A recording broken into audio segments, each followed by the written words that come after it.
আসসালামু আলাইকুম দর্শক, কেমন আছেন? আশা করি সবাই ভালো আছেন। যে যেখান থেকে দেখছেন, আশা করি সবাই সুস্থতা কামনা করি। আজকে ছাদে চলে আসলাম। আমার ছেলেটা আলু ভাজা খাবে, ফ্রেঞ্চ ফ্রাই খাবে। তো দুপুর থেকে বৃষ্টি এখানে, তো ছাদ বাইরে যাওয়ার হলো না আজকে।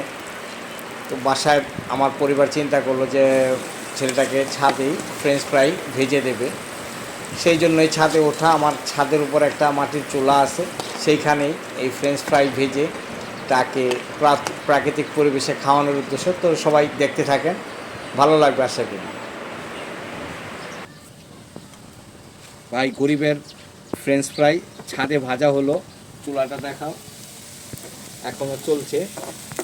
আর আরেকটা জিনিস দেখাই, এটা হলো আমাদের দেশি সস তেঁতুল, সাথে চিনি, বিট লবণ, এমনি সাদা লবণ।